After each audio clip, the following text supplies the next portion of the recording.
Hello my dear students. In today's class we are going to revise an important chapter in English grammar, which is articles, right?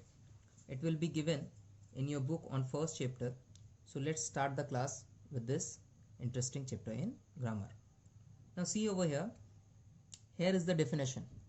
Articles are used to qualify the nouns.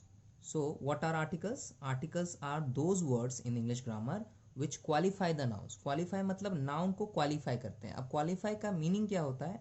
We will get to know later in this chapter. They are the part of determiner. कुछ determiners होते हैं, ठीक है, उनका part होता है. Let's have some example to understand this. Example 1 says in the sentence that I bought an English story book. You can see over here, my dear students, that here a word an is highlighted. इसका मतलब ये है कि जब हम ये लिखते हैं कि I bought English story book, तो हम वहाँ पर ये बताते हैं कि how many number of books we have bought, मतलब कितने बुक्स हम लोगों ने खरीदे हैं. तो अब हम यहाँ पे बता रहे हैं an का मतलब होता है एक, ठीक है. तो आप पूछोगे सर an क्यों लिखे, वन क्यों नहीं लिखे. Now this is clarifying that ये होता है डिटरमाइनर. मतलब क्या है, जहाँ पे हमें एक बोलना है, ठीक है, हम वहाँ पे an लगाते हैं. तो क्या हम an के बदले कुछ और लगा सकते हैं. Now see another example. He went to Agra to see Taj Mahal, ठीक है. He went to Agra to see Taj Mahal. यहाँ पे एक प्रिंटिंग मिस्टेक है my dear students. Over here you can see Agra to see है, यहाँ पे मैं एक जो मिसप्रिंट हुआ है उसको यहाँ पे मैंने मेंशन कर दिया है. यहाँ पे द ताजमहल होगा. He went to Agra to see the Taj Mahal. So ये द क्या है, ये भी एक आर्टिकल है, ठीक है. Next example says have a cup of T. क्या पढ़ेंगे इसको, have a cup of T. इसको ए नहीं पढ़ना है. ए नॉर्मली हम जब ABCD बोलते हैं तब पढ़ते हैं, ठीक है. ऐसे सेंटेंस बनाते वक्त या फिर जब आप इंग्लिश में कोई सेंटेंस बना रहे हो वहाँ पे जब भी ए लगता है तो उसको ए नहीं अ पढ़ते हैं, ठीक है. Have a cup of T, इसका मतलब है कि 4-5 कप चाय की बात नहीं हो रही है, एक कप टी. यानी जब भी कोई पीता है तो क्या होता है, एक कप चाय पियेंगे, ठीक है. तो एक के लिए क्या यूज हो रहा है, ए यूज हो रहा है, right. Now again I am saying कि यहाँ पर एक सेंटेंस था in the first example where you can see that I bought an English story book, जिसका मीनिंग मैंने बताया था कि मुझे मैंने एक इंग्लिश की स्टोरी बुक खरीदी है, राइट. बॉट जो है वो बाय का पास्ट फॉर्म है, बाय का मतलब खरीदना होता है, राइट. एंड यहाँ पर एक एग्जाम्पल है जो सिमिलर एग्जाम्पल है जिसमें भी बात हो रहा है कि have a cup of T, मतलब मुझे एक कप चाय दो. सो यहाँ पर एन का मतलब एक है और यहाँ पर ए का मतलब भी एक है, ठीक है, हिंदी में. लेकिन क्यों एन और क्यों ए लगाएंगे, that's why we are studying this chapter, ठीक है. We have already seen in many readings, ठीक है. जब भी हम कोई चैप्टर की स्टोरी पढ़ते हैं तो in different way these two words an and a दोनों यूज होते हैं, लेकिन कब कौन सा यूज करना है यही इस चैप्टर में स्टडी करेंगे, right. Now next we will see कि there are two kinds of articles. पहला वाले को हम कहते हैं डेफिनेट आर्टिकल. डेफिनेट का मतलब होता है जब किसी चीज को स्पेशल बताना हो, ठीक है. स्पेशल का मतलब क्या होता है कि वो यूनिक है या उसके जैसा कोई नहीं है या फिर उसको आप अपने से स्पेशल बना के दिखा रहे हो, ठीक है.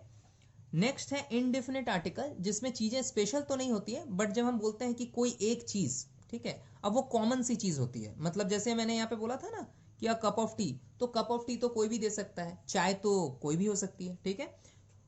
और यहाँ पे एन इंग्लिश स्टोरी बुक का मतलब ये है कि मैंने जो स्टोरी बुक खरीदी है वो इंग्लिश की है. इसका मतलब मैं यहाँ मेंशन कर रहा हूँ कि स्पेशली किस सब्जेक्ट की स्टोरी बुक, मैं तो हिंदी स्टोरी बुक भी परचेस कर सकता हूँ, राइट. सो फिर से हम देखते हैं. In definite article we use a word the, ठीक है.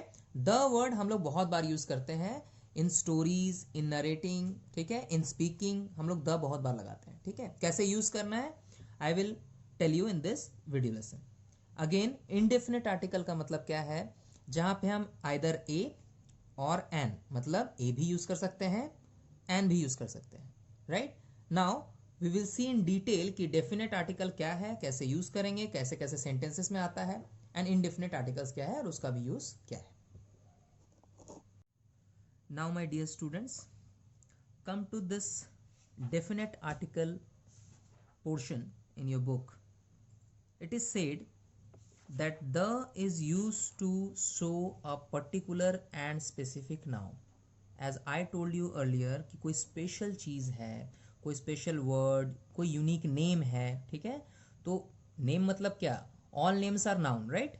तो कोई भी स्पेशल नाउन है यानी आपको लगता है वो स्पेशल है। लाइकवाइज एक एग्जांपल देता हूँ, सन इन द स्काई मतलब जो सूरज है, सन मतलब बेटे वाला सन नहीं, SUN सन। सो सन जो सूरज है वो यूनिक है क्योंकि आप 2-3 सूरज एक साथ नहीं देखते स्काई में, राइट। तो सन के लिए द सन बोला जाता है, ठीक है, थोड़ा यूनिक हो गया। अर्थ जो पृथ्वी है हमारी, उसके लिए हम द यूज़ करते हैं, ठीक है। और ऐसे बहुत सारे स्पेशल चीज़ें हैं जिनके लिए हम द यूज़ कर सकते हैं। सो यहाँ पे क्या बोल रहा है कि द, ये जो वर्ड द है ये क्या है, आर्टिकल है सबसे पहले। नाउ द को यूज कैसे करना है, it is use to show a particular and specific noun. कोई भी स्पेशल नाउन है उसके लिए हम द यूज करते हैं। So it is called definite article क्योंकि एकदम डेफिनेटली बता रहा वो चीज है, उसके अलावा और कोई नहीं है, right. The is use in following situations. अब देखो सिचुएशंस जो है it is already written in your book, right, and I am just reading from here and you will listen to me very attentively, right. Now first example में बोला जा रहा है कि before any definite noun, as the definition said, ये जो meaning बार बार बता रहे हैं कि कोई स्पेसिफिक नाउन होगा तो हम द लगाएंगे। तो यूज कैसे करते हैं, the girl who came here was my friend. अब हम यहाँ बोल सकते हैं कि गर्ल जो है लड़की तो कोई भी हो सकती है, लेकिन जैसे ही मैंने द गर्ल कहा तो मैं किसी स्पेशल लड़की की बात कर रहा हूँ।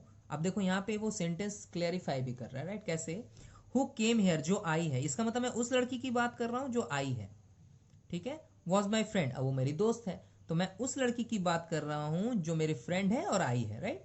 सो यहाँ पे द लगाना यूज हुआ, ठीक है।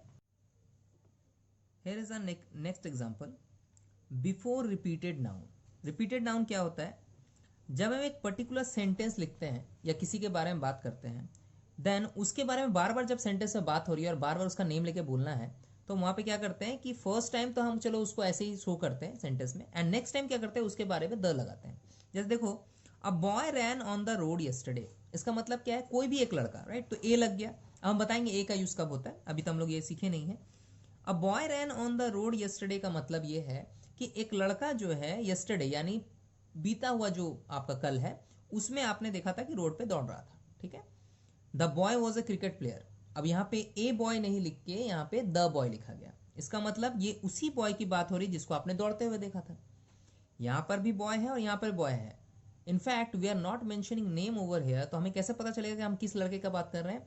तो जैसे ही हम सेंटेंसेस को आगे बढ़ाते हैं, ठीक है, सो विल सी कि हम यहाँ पे द बॉय बोल दिए, ये क्लियरली आपको इंडिकेट करेगा हम उसी बॉय की बात कर रहे हैं जो यहाँ पे दौड़ते हुए दिख रहा था। इसका मतलब सेंटेंस कैसे क्लैरिफाई होता है कि a boy ran on the road yesterday, comma the boy was a cricket player. मैंने एक लड़के को देखा जो कल दौड़ रहा था और वो एक क्रिकेटर है। तो उसी बॉय के बारे में बात हो रही है इसलिए द बॉय लगा, ठीक है। नेक्स्ट हमारा एग्जांपल है before unique things, as I show you, कि यहाँ पर बोला गया है स्पेसिफिक नाउन। स्पेसिफिक मतलब जो स्पेशल है, तो स्पेशल तो वही होगा ना जो यूनिक दिखता हो। आप स्पेशल किसको बोलते हो, जो यूनिक है। जैसे एक एग्जांपल दिया था ना, SUN sun. Now you can see the example over here, the sun rises in the east, right. The sun rises in the east मतलब ईस्ट यानी पूरब में, ठीक है। पूरब जो हमारा डायरेक्शन है, पूरब पश्चिम उत्तर दक्षिण होता है यार, right. East west north south बोलते हैं इंग्लिश में। सो द सन मतलब जो सूरज है वो ईस्ट में राइज होता है, लेकिन सूरज से पहले हम द यानी सन के पहले क्या लगा रहे हैं, द लगा रहे हैं। इसका मतलब सन जो है वो एक स्पेशल या यूनिक चीज है जो कि 2-3 नहीं है, ठीक है। सूरज एक ही दिखता है स्काई में, right. So the sun rises in the east. Now the D number says before a qualified noun. Qualified noun का मतलब क्या होता है, ऐसा नाउन जिसमें कुछ क्वालिटी हो, right. Now see the example, the intelligent person, इसका मतलब एक ऐसा पर्सन जो इंटेलिजेंट है, ठीक है, इज वेलकम्ड एवरीवेयर। ये एक फ्रेज है कि कोई इंटेलिजेंट पर्सन जो है, वेलकम्ड एवरीवेयर का मतलब है जो ज्ञानी पुरुष है उसको हर जगह स्वागत किया जाता है, राइट। सो हम यहाँ पे बता रहे हैं कि एक ऐसा पर्सन जो इंटेलिजेंट है, मतलब उसमें क्वालिटी है इंटेलिजेंस की। सो अगर कोई क्वालिफाइड नाउन है तो उसके पहले भी द लगाएंगे। Now again, before the adjective that is used as a noun. अगर कोई एडजेक्टिव है और उसको आप नाउन की तरह यूज कर रहे हो तो वो भी आपका द से शुरू होगा। जैसे द स्ट्रिक्ट प्रिंसिपल, हमारे प्रिंसिपल सर बहुत स्ट्रिक्ट है, राइट, आपको तो पता ही होगा। So the strict principal took a round, मतलब जो हमारे जो कठोर प्रिंसिपल हैं वो क्या है, राउंड पे। राउंड पे मतलब वो क्लास के आसपास घूमते हैं, तो इनको हम टुक अराउंड बोलते हैं। तो हम लोग क्या करते हैं, बदमाशी नहीं करते, राइट। नेक्स्ट देखो, before superlative degree. Superlative degree किसे कहते हैं, हम लोग डिग्री ऑफ कंपैरिजन ऑलरेडी पढ़ चुके हैं। सो उसमें हम लोग क्या देखे थे कि हम लोग किसी भी पर्टिकुलर एडजेक्टिव को 3 फॉर्म पे बताते हैं। मतलब फर्स्ट फॉर्म होता है पॉजिटिव डिग्री, उसके बाद comparative degree, and the last one is superlative degree. इसमें क्या बोला जाता है कि इसमें सबसे ज़्यादा जो एक्सट्रीम होता है, अब कोई अच्छा है तो बहुत ज़्यादा या सबसे ज़्यादा, ठीक है, जो आप बोलो। बहुत ख़राब है तो सबसे ख़राब होना चाहिए। तो इस तरह से अगर जब आप किसी के क्वालिटी को बहुत एक्सट्रीम लेवल पे, जो एकदम लास्ट लेवल है, ठीक है, तो उस लेवल को हम सुपरलेटिव डिग्री कहते हैं, right. Now here the example is said that he is the best boy of the class. अब बेस्ट बॉय कहने का मतलब ये हो गया कि वो क्लास में सबसे अच्छा है। तो क्लास में मान लो अगर 30-40 बच्चे हैं, right, so he is the best boy from among them, right. तो उसमें वो सबसे अच्छा लड़का है। तो बेस्ट बता दिए, सबसे अच्छा बता दिए, तो ये डिग्री ऑफ कंपैरिजन जो है वो सबसे ज़्यादा हो जाए, क्योंकि उसके जैसा अच्छा कोई नहीं होगा, वो सबसे बेस्ट है, राइट। तो यहाँ पे क्या लग रहा है, द लग रहा है। Next one is before ordinal number. Ordinal number का मतलब क्या होता है, जब हम first, second, third, fourth, fifth, six, seven, इस तरह से जब ऑर्डर्स में बात करते हैं, जैसे क्लास में डिवीजन होते हैं ना, फर्स्ट आया है, सेकंड आया है, थर्ड आया है, फोर्थ आया है, इस तरह से बोलते हैं, तो वहां पर भी हम द लगाते हैं, क्योंकि हम पर्टिकुलरली उसी पर्सन को या उसी नंबर को बता रहे हैं, ठीक है। तो यहाँ पे यूनिक या स्पेसिफिक नाउन आ रहा है, इसीलिए इस चीज को बताया जा रहा है। सो एज आई टोल्ड कि हम लोग क्या देख रहे हैं यहाँ पर देख रहे हैं कि the third locker is mine. The example set the third locker is mine. ऐसा लॉकर जो 3 नंबर पे है, थर्ड पे है, वो मेरा है। माइन मतलब मेरा। सो ये हो गया हमारा एग्जाम्पल जो ये बता रहा है कि ऑर्डिनल नंबर्स यानी फर्स्ट, सेकेंड, थर्ड, फोर्थ, है ना, 10th, 11th, 12th, 15th, इस तरह से जब वर्ड्स रहेंगे तो उसके पहले भी आपको द लगाना है। Now change the page my dear students. Now in the page number 6 my dear students, we can see there are more examples for the using of the, right. Now next example says before religious books and other things. अच्छा, religious books किसको कहते हैं, religious books वो books हैं जो particularly किसी religion से belong करते हैं। Likewise if you are a Hindu, the Ramayana, Mahabharata, Bhagavad Gita, these are the religious books, right. If you are a Muslim, Quran is the religious book, and if you are a Christian, Bible will be your religious book. तो इन सारे books के पहले आपको क्या लगाना है, the लगाना है। तो एक एग्जांपल है यहाँ पे, the Ramayana is a holy book of Hindus.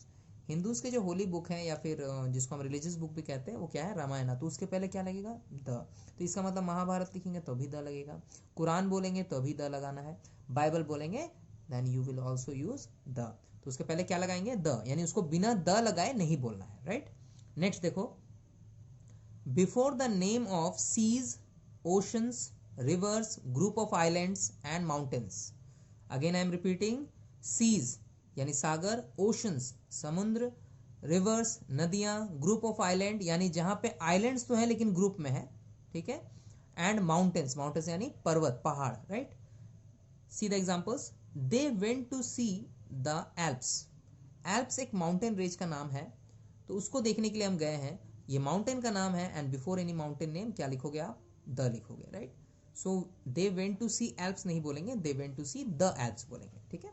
सो आप हमारा जो इंडिया में जो हमारी जो पर्वतमाला है, right, the mountain range which is called as Himalaya, so वहाँ पे भी हम कैसे बोल सकते हैं कि they went to see the Himalaya, right, they went to see the Mount Everest, ऐसे बोल सकते हैं, right. Again the Ganges is holy rivers, ठीक है, holy river, sorry, the Ganga is holy river का मतलब क्या है, गंगा एक पवित्र नदी है, बट स्टिल अ रिवर। तो मैंने यहाँ बताया था कि ओशन, सीज, रिवर्स यानी जो वाटर बॉडीज है, राइट, इनके पहले आपको द लगा देना है। बट रिमेंबर, लेक नहीं होनी चाहिए। इनफैक्ट अगर आप वहाँ पे किसी स्पेशल लेक को बोलोगे, जैसा कि द का रूल क्या बोलता है, कोई यूनिक चीज़ होने से या किसी चीज़ को स्पेसिफिकली बताना है कि हाँ ये एक स्पेशल है जिसके बारे में मेरी बात हो रही है, तो आप हम द यूज़ कर सकते हैं। ओके, अगेन द गंगा यानी जो गंगा नदी है वो रिवर है, रिवर यानी रिवर के पहले क्या लगेगा, द लगेगा, ठीक है। सो जब ओशंस का नाम आएगा, इंडियन ओशन, तो द इंडियन ओशन बोलना पड़ेगा, ठीक है ना। इसी तरह से सी का नाम आएगा, जैसे अरेबियन सी आता है तो द अरेबियन सी होगा, ठीक है, अरब सागर। Now the next example says before the plural names of country. Now the plural names are those name जहाँ पे कंट्री जो है थोड़ा कॉम्प्रिहेंसिव यानी बड़ा है, बड़े साइज का कंट्री होता है, ठीक है। सो यहाँ पे आप देखो name of Nations, name of Nations मतलब जो नेशंस है यानी बड़े बड़े राष्ट्र हैं, ठीक है, उनके पहले भी आपको लगाना है। और नेक्स्ट है लैंग्वेजेस। अब लैंग्वेजेस तो कुछ भी हो सकते हैं, लैंग्वेज जिसका हिंदी होता है भाषा, ठीक है। तो जो भी लैंग्वेज आप बोल रहे हो, चाहे वो कोई भी नेशन से बिलोंग करता है, उसके पहले भी आपको द लगाना है। नाउ सी हो वही द फ्रेंच लैंग्वेज है ना, एक लैंग्वेज फ्रेंच जो कि फ्रांस की लैंग्वेज है, सो वहाँ पे द लग रहा है। The French language is easy to learn, जो फ्रेंच लैंग्वेज है यानी फ्रांस की जो लैंग्वेज है वो थोड़ी आसान है सीखने के लिए, right. My daughter went to the USA, यहाँ पे मैंने ऐसा नहीं लिखा कि my daughter went to USA, however the meaning will be correct, but यहाँ पे हमें द यूज करना पड़ेगा क्योंकि यूएसए जो है एक कॉम्प्रिहेंसिव कंट्री का नाम है जो बड़ा कंट्री है, राइट। अमेरिका जिसको बोलते हैं, United States of America, short में USA. So the answer sorry the translation will be my daughter went to the USA, तो यहाँ पे द लगाना पड़ेगा। The next example is before the names of ships, trains, historical places, newspaper and institution. Now before the name of ships का मतलब हो गया कोई भी बड़ा जहाज, जो जहाज होता है पानी वाला जहाज जो होता है, उसका नाम का पहले आपको लगाना है। ट्रेन्स यानी जितने भी ट्रेन्स आपको दिखते हैं, अगर ट्रेन का नाम आपको पता है तो उसके पहले द लगेगा। हिस्टोरिकल प्लेसेस, हिस्टोरिकल प्लेसेस मतलब ऐसे जो पुरानी प्लेसेस हैं जहाँ पे कुछ ऐसे अच्छे मॉन्यूमेंट्स हैं जिनको देखने के लिए लोग विजिट करते हैं, राइट। जैसे ताजमहल एक हिस्टोरिक प्लेस हो सकता है, राइट। कुतुब मीनार हो सकता है, लाल किला हो सकता है। न्यूज़पेपर्स यानी कोई भी न्यूज़पेपर आप ले लो, जो आप हिंदी इंग्लिश कोई भी न्यूज़पेपर पढ़ते हो उसके पहले हम हमेशा द यूज़ करते हैं। इंस्टीट्यूशंस, इंस्टीट्यूशंस का मतलब है कोई भी ऐसी संस्था, जैसे हमारा स्कूल ही है, ठीक है। सो स्कूल हो गया, और भी बहुत सारे इंस्टीट्यूशंस होते हैं, उनके नाम के पहले आपको द लगाना है। So let's have some examples on it. I read the Times of India. Times of India is a paper name, newspaper का नाम है टाइम्स ऑफ इंडिया। कोई टेलीग्राफ पढ़ सकता है, मिड डे पढ़ सकता है, ठीक है, दैनिक जागरण, दैनिक भास्कर, हिंदुस्तान, ठीक है, Prabhat Khabar, these are all news papers name. So before that we will use the. So I read the Times of India बोलेंगे, ठीक है। तो I read the Hindustan paper, right, I read the Dainik Bhaskar paper, इस तरह से बोलना पड़ेगा। She visited the India Gate, India Gate को विजिट किया किसने, शी विजिटेड। तो हम इंडिया गेट को सिर्फ इंडिया गेट नहीं बोलेंगे, ये एक हिस्टोरिकल प्लेस है, यहाँ पे हम क्या लगाएंगे, द लगाएंगे, ठीक है। So these are all articles of the where we use the in the sentences in different ways, there are so many examples, ठीक है। And later on we can get to know कि हम लोग the कहाँ कहाँ use कर भी सकते हैं, नहीं भी कर सकते, ठीक है। Now after that we will see indefinite articles जिसमें ए और एन का यूज होता है। Now my dear students, see here the next example of article which is called as indefinite articles. Indefinite किसे कहते हैं, हम पहले बता रहे हैं, जब यूनिक चीज़ों के लिए, स्पेशल चीज़ों के लिए द का यूज़ करते हैं। So the things which are not unique in nature, special नहीं है, जिनको हम कॉमनली बोल सकते हैं, ठीक है। और बेसिकली क्या होता है, जब हम एक यानी नंबर में जो एक आता है उसके लिए भी इसको यूज़ करते हैं। क्या है ये, दीज आर ए यानी ए लिखते हैं, एंड एन, ठीक है, थोड़ा सा डिफरेंस है, डी नहीं बोल रहा हूँ मैं, लेकिन यहाँ पे क्या लिखते हैं, an, which means a an. ये दोनों जो वर्ड्स हैं ये इनडेफिनेट आर्टिकल है जिसमें किसी स्पेशल नहीं, कॉमन चीज़ की बात होती है, बेसिकली किसी एक चीज़ की। Now these are use to show the number of nouns, इसमें नंबर ऑफ नाउन्स, जैसा कि मैंने बोला, नंबर ऑफ नाउन्स बताते हैं। English alphabet are divided into two parts, आपको भी पता है इंग्लिश अल्फ़ाबेट टू पार्ट्स में कैसे हैं। एक को हम कहते हैं वॉवल्स, ठीक है, वॉवल्स में आता है A, E, I, O, U, again A, E, I, O, U. And जो कॉन्सोनेंट है उसमें आता है, see over here by the marking of my pencil, consonants, जिसमें इन वर्ड्स को छोड़ के, ए, ई, आई, ओ, यू को छोड़ के सारे लेटर्स आते हैं।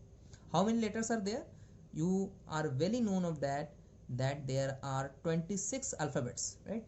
तो 26 अल्फ़ाबेट्स में हमारा जो 5 अल्फ़ाबेट्स है यहाँ पे आता है, तो बाकी रेस्ट जो 21 है वो हमारे कॉन्सोनेंट में आते हैं, जैसे B, C, D, F, G, H, J, K, L, M, N, P, Q, R, S, T, V, W, X, Y, Z. So don't wonder कि सर आप क्या ABCD सिखा रहे हैं, नहीं, बिल्कुल नहीं, but these are also useful in understanding of indefinite articles, क्योंकि मैं क्या बोल रहा हूँ कि ए और एन दोनों लगता है। अब दोनों इंटरचेंजेबली कैसे लगता है, इंटरचेंजेबली का मतलब कभी किसी वर्ड के आगे ए लगेगा, कभी किसी वर्ड के आगे में एन लगेगा, बट मीनिंग आर सेम, कोई एक को बताने के लिए होता है। Now let's have some example. First example आप यहां से देखो जहां पे वॉवल्स की बात हो रही है. An Apple.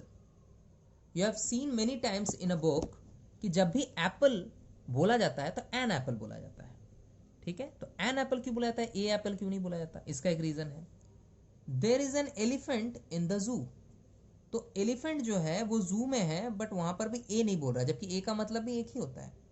ठीक है. अगेन यहाँ पे देखो एक एग्जांपल जो कॉन्सोनेंट में है. I have bought a story book, a scrap book and A grammar book. सब जगह ए लगा दिया गया है और इसका ही मतलब एक ही है. But there are bit difference over here कि कब एन और ए को यूज करना है. सो पहले चेक करते हैं कि एन क्यों यूज कर रहे हैं. वॉवेल्स का मतलब हो गया A E I O U, but this is not the story. The story is कि we use an before the words begin with the vowel sound. I am repeating again. An जो है before the word यानी words के पहले लगता है, जो begin with जो स्टार्ट होते हैं वॉवेल साउंड से, वॉवेल के साउंड से, नॉट वॉवेल से. राइट. तो वॉवेल का साउंड कहाँ आता है? जहां पे ए तो हिंदी में हम इसे अ इस तरह से साउंड करते हैं. ई तो ई से साउंड करते हैं. आई तो आई से साउंड करते हैं. ओ से साउंड करते हैं. यू, बट यहाँ पर वॉवेल में यू जो है यू से साउंड नहीं होता, हमेशा अ से साउंड होता है. ठीक है. सो आप बोलोगे सर ए में भी अ आता है यू में. Yes definitely. जैसे हम अम्ब्रेला बोलते हैं तो U M B R E double L A, ये जो पूरा एक वर्ड है इसमें कभी भी उम्ब्रेला या यूम्ब्रेला ऐसे नहीं पढ़ते हैं, इसको अम्ब्रेला पढ़ते हैं. तो वहाँ पे साउंड क्या आता है? अ. तो वॉवेल का साउंड अगर आता है किसी वर्ड में तो वॉवेल जो साउंड आ रहा है उस वर्ड के पहले you can use N. Always you must use N, वहाँ पे एन ही लगेगा. तो आप देखो एलिफेंट जो है ई से स्टार्ट है और इसका साउंड भी ई ही आ रहा है. राइट. सो हम यहाँ पे क्या लिखेंगे? एन. एप्पल ए से या ए से स्टार्ट हो रहा है, सो वो भी हमारा एन ही होगा. But see over here story book, स स्टोरी यानी स से शुरू हो रहा है इसका साउंड, तो स वाला साउंड जो है वो वॉवेल में नहीं है, then we will use a. Scrap book again स, सो ए यूज करेंगे. एंड ग्रामर तो जो साउंड है वो ग, जो हम लोग का क ख ग घ में ग आता है वो साउंड कर रहा है, जो कि वॉवेल में ऑफ कोर्स नहीं है, so we will use a. So remember one thing, अगर किसी का वॉवेल साउंड आता है उस वर्ड में, ठीक है, जैसे हम अम्ब्रेला एक एग्जांपल दे रहे थे, ठीक है, एप्पल है, एलिफेंट है, and there are lots of words. ठीक है. तो उसमें क्या करना है? आपको एन लगाना है. और those words which are not with vowel sound, इसका मतलब उसके साउंड्स कैसे आएंगे? कॉन्सोनेंट वाले आएंगे. जैसे बॉय लिखना है तो बी से आएगा, तो वहां पे एन कभी नहीं लगेगा कि एन बॉय, नहीं, ए बॉय लगता है, यानी अ बॉय बोल सकते हैं. ठीक है. सी से कैट होता है. राइट. तो ए कैट बोलेंगे, एन कैट कभी नहीं बोलेंगे. राइट. डी फॉर डॉग होता है, तो ए डॉग बोल सकते हैं, या फिर आप अ डॉग बोलोगे, जो कि करेक्ट प्रोनाउंसिएशन क्या होता है? A dog. ठीक है. तो अ डॉग अगर बोल रहे हैं तो डॉग एक ही है, लेकिन वहां पे एन नहीं लगेगा. लेकिन आप देखो there is another animal elephant, तो हम लोग यहाँ पे क्या कर रहे हैं? एन एलिफेंट बोल रहे हैं. क्यों बोल रहे हैं? क्योंकि एलिफेंट यानी ए से सुनाई दे रहा है, जो कि इसके साउंड पे आता है. राइट. अगेन देखो जी है, एच है, जे के एल है, यानी इसको कैसे याद रखना है? This is a very simple trick कि अगर वॉवेल वाला साउंड है तो सर एन लगाएंगे, और जिसमें वॉवेल वाला साउंड नहीं है, so you don't need to remember these all consonant at once. आप सिर्फ इतना याद रखो कि वॉवेल वाला साउंड नहीं आएगा तो हम ए ही लगा देंगे. लाइक अगर गोट जिसे हम बकरी कहते हैं वो बोलेंगे तो ए बोलेंगे. राइट. गर्ल GIRL तो ए बोलेंगे. क्यों? जी आता कॉन्सोनेंट में, तो ऐसा नहीं कि हम इसको याद नहीं रख सकते, बिल्कुल याद रख सकते हैं. जी सर इसमें नहीं आता है तो हम उसमें ए लगा लेंगे. Right. So this is the trick to understand a और एन को कैसे यूज करना है. And later on we will practice some examples on it, so और थोड़ा क्लियर हो जाएगा. सो क्या हम लोगों ने इस चैप्टर में पढ़ा? वी हैव ऑलरेडी स्टडी कि हाउ टू यूज द. तो यूनिक एंड स्पेसिफिक नाउन्स के पहले द लगाते हैं. बहुत सारे एग्जांपल्स थे इसमें, जैसे नेम्स हो सकता है, होली बुक्स हो सकता है, रिवर्स ओशंस हो सकते हैं, कंट्री नेम्स हो सकता है, हिस्टोरिकल प्लेसेस है, न्यूज़पेपर का नेम है, ट्रेन का नाम है. राइट. ठीक है. कोई यूनिक चीज़ जैसे सन हो गया, अर्थ हो गया, इन सब के सामने क्या लगाते हैं? द लगाते हैं. और ए और एन के बारे में क्या बताया मैंने? A and an will be used interchangeably whenever the sound will be vowel sound. तो साउंड जब वॉवेल वाला आएगा AEIOU यूज करेंगे एन. क्या यूज करेंगे? एन उस वर्ड के पहले. राइट. जैसे एन एप्पल. ठीक है. और कॉन्सोनेंट वाला आएगा विच मीन्स वॉवेल का साउंड अगर नहीं आएगा देन यू विल यूज ए. जैसे a story book, A scrap book, a grammar book. ठीक है. अ कॉपी, वहां पे भी क आ रहा है, मतलब सी से है बट के से साउंड कर रहा है ना, के तो वॉवेल का साउंड में नहीं है. सो अ कॉपी, अ पेन, है ना, तो ये सब जगह पे आप ए यूज करोगे. सो this is the article chapter, my dear students. ठीक है, revise all the things which I have already taught you in this lesson. ठीक है, and later on we will practice some examples on it. I will send the exercises whenever it will complete it, right? So now I am ending this lesson over here.